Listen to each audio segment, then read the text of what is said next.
Have you ever stood at the edge of the sea, where the sand is cool beneath your toes and the waves curl toward you like they're whispering secrets, and wondered, what's out there? Beyond the horizon, past where the gulls turn back, what wonders, what dangers, what stories wait to be found? This is the tale of a boy who couldn't ignore that whisper, and how 7 voyages made him a legend. His name was Sinbad. In the golden city of Baghdad, where rooftops shimmered like coins at sunrise, and the air was heavy with the scents of cinnamon and jasmine, there lived a boy whose laughter rang like the pluck of a lute string. Sinbad's eyes held a sparkle, the kind you see on water when the sun kisses it.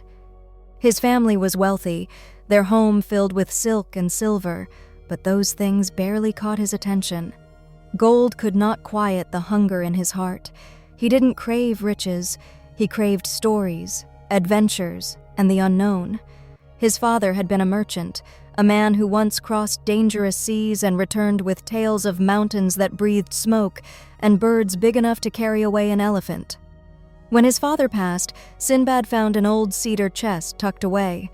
Inside were maps drawn in fading ink, seas marked with strange creatures, and journals filled with a handwriting that smelled faintly of salt and wind. As Sinbad traced those lines, something inside him shifted. It wasn't just curiosity, it was a calling. One bright morning, with dawn just brushing the sky in pink, Sinbad kissed his mother goodbye, promised to return, and stepped onto the deck of a merchant ship bound for the unknown. He carried a small satchel of food, his father's ring, and a heart wide open to wonder. On his first voyage, the crew anchored at what they thought was an untouched island. The sand was soft, the air warm, and Sinbad felt as if they'd found a paradise. But then the ground began to tremble. The island rose beneath their feet. It was the back of a colossal sea creature, slumbering in the sun. With a roar like 1,000 storms, it plunged into the ocean, swallowing the ship in waves.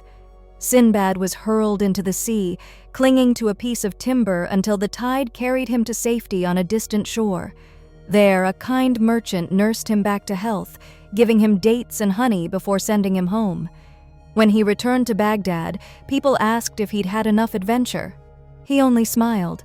The sea had tasted his courage, and now it wanted more.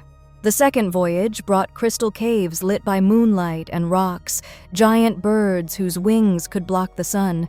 One mistook Sinbad for a stone and carried him to a valley scattered with diamonds, a place as dangerous as it was dazzling. On the third, he faced a one-eyed giant who planned to eat his crew. Sinbad's quick thinking and a heated spear saved them, the monster's roar chasing them into the night.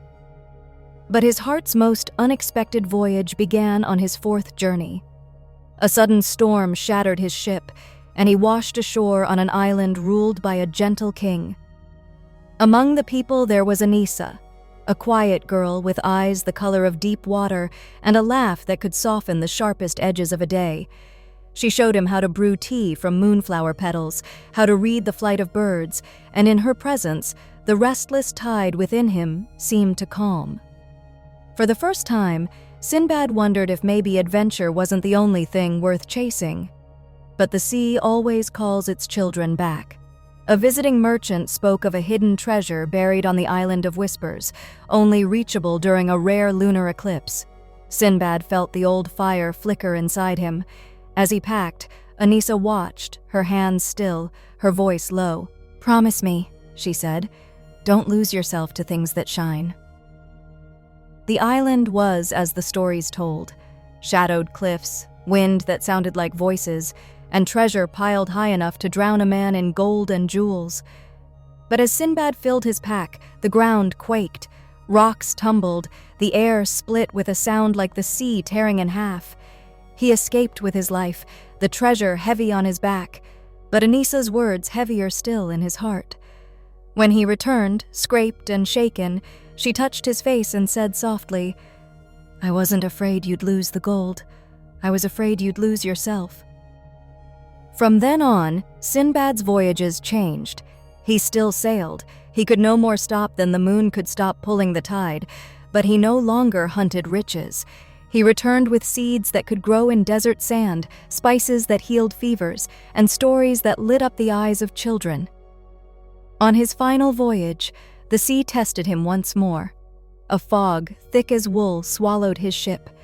Days passed without sun or stars, only silence and the eerie sound of whispers rising from the water. Some of the crew jumped overboard, maddened by the voices. Sinbad stood firm. Reaching for his father's journal, he found a page filled with strange markings and remembered a lesson scrawled in the margins. The fog comes only to those who forget who they are. Closing his eyes, he placed a hand over his heart. "I am Sinbad," he whispered to the mist. "I do not run." The whispers faded, the fog thinned, and sunlight poured over the deck like gold. When at last he returned to Baghdad, Anissa was waiting by the shore, her scarf billowing in the wind. They built a home by the sea, where each evening children would gather beneath date palms to hear his stories, of sea monsters that wore islands as shells, of valleys paved with diamonds, of kindness found in far-off lands, and of love that could anchor even the wildest heart. And as his voice drifted into the twilight, Sinbad always ended with the same truth. He had never sailed for riches. He sailed to understand the world, and in the end, he learned the greatest treasure wasn't gold, but returning home whole. Like, comment, and subscribe for more magical tales. And don't forget to press the bell icon so you never miss a story that touches your heart.